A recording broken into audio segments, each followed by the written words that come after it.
అకస్మాత్తుగా ఒక రాత్రి ఆకాశం నుండి ఓ నక్షత్రం భూమి మీదకి వాయువు కంటే వేగంగా, మెరుపు కంటే ప్రకాశవంతంగా వచ్చి మన హరిపురంలో పడింది. నేను హరిపురంలో ఉంటున్న ఒక గొప్ప కలరి యోధుడి గురించి విన్నాను. ఆ మంత్రి చెప్పింది మన పూర్వీకుడి గురించి.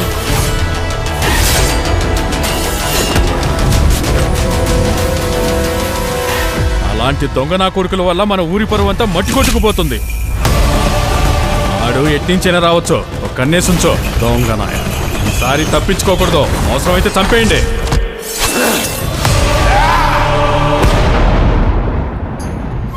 హలో, నేను దాన్ని ఒక్కసారి చూడగలిగాను. అది బంగారమా? బంగారం కంటే ఎంతో విలువైంది.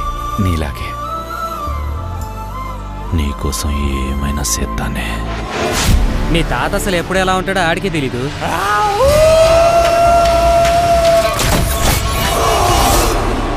ఓనోయ్, ఈ రోజే దొంగతనం చేయాలి. అనర్థాలే దొంగలకు వచ్చొస్తుంది.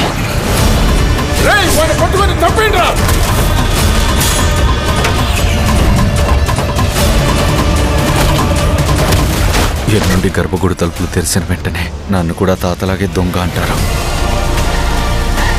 రాజాడే చదరంగంలో బుద్ధి లేని భటులు చాలా మంది ఉంటారు. నేనాడే ఈ ఆటలో నువ్వు కూడా భటుడివే.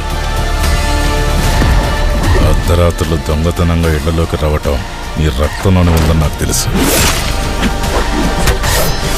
మనవడా, మీ తాత ఈ ఊరి మీద గెలిచిన దొంగరా. సాధారణంగా అందరూ వెతకగలిగే చోట్లలోనే వెతికావు కదా నువ్వు. మనియన్ లాంటోడు మాత్రమే దాచగలిగిన చోటు ఏమై ఉంటుందో వెతికి చూసావా చేయూతి కావులో?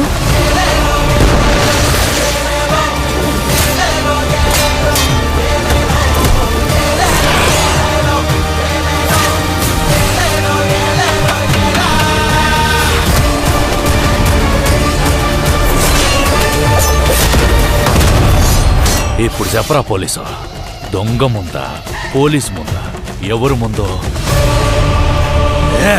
దొంగ